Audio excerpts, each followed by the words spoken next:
Good morning, dear children. I am Sunil, your chemistry teacher. Today I am with you the same topic, physical changes and chemical changes. From this lesson, today we are going to start our discussion by the periodic and non-periodic changes.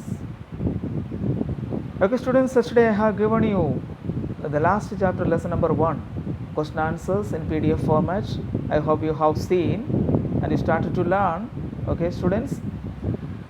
Okay, learn the question answers perfectly. And now, please take out your book. Those who don't have the book, please stay on video.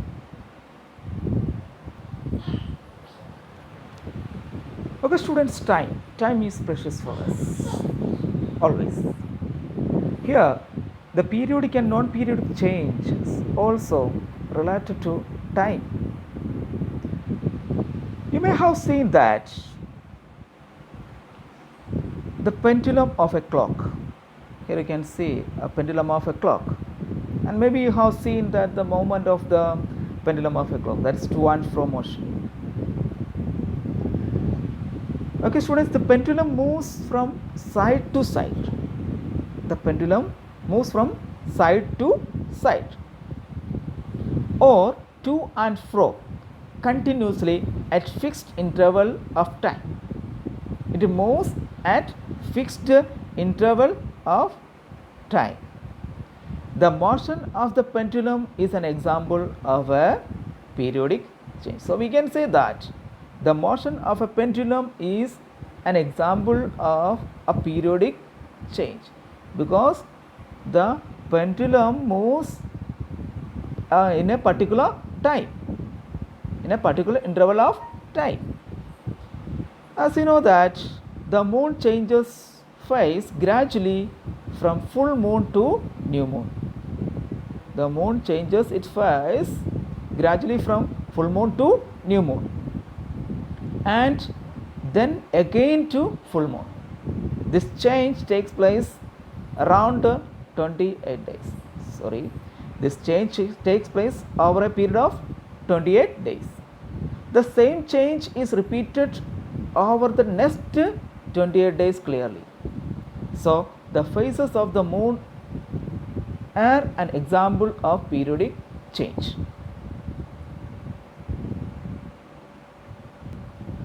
So, we can conclude our definition of periodic change.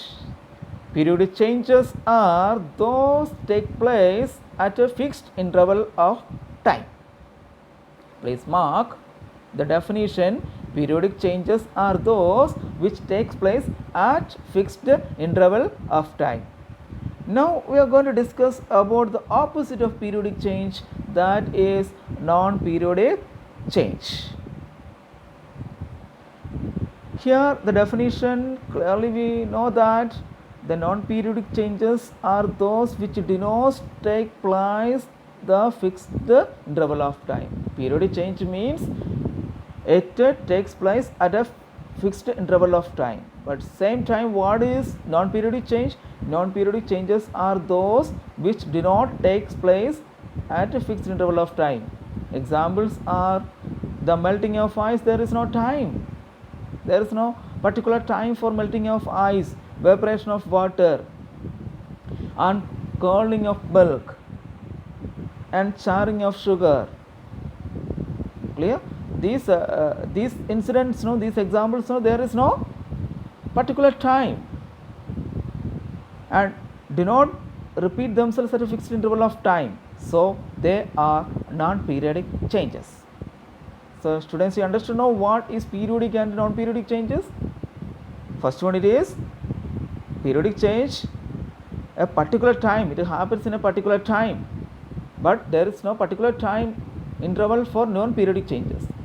Now we are going to discuss about desirable and undesirable changes. The changes that are useful to us,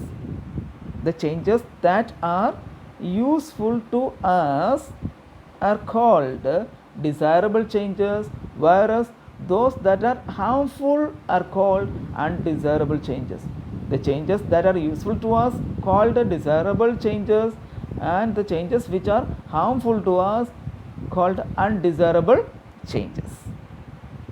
Thus, we can say that the examples now, the digestion of food, ripening of fruit, growth of living beings, the changes involved in cooking are desirable changes. These all changes are useful for us. The digestion of food, we know that. Ripening of fruits, we know that is useful for us. The growth of living beings, okay, we are growing always. It is also needful. And the changes involved in cooking process, clear? That is useful for us. Without cooking, we can't eat anything. That's why it is useful for us. Clear, students? So these all are examples of desirable changes. But rusting of iron, is it useful for us? Rusting of iron? No. And the spoiling of food, is it useful for us? No. It's very bad thing, spoiling of food. Okay. And another one, earthquakes, is it useful for us? No. Very fearful it is. Earthquake, cyclone and volcanic eruption are such undesirable changes that cause damage on large scale. These all changes which we have discussed now, all are undesirable changes. Okay, students, now we are going to discuss physical and chemical changes, our main topic. The classification of changes into physical and chemical changes is of great interest to chemists. So we'll study physical and chemical changes separately. First of all, we are going to discuss about physical changes. Okay, students, it will be start tomorrow's class. Till then, goodbye and have a nice day.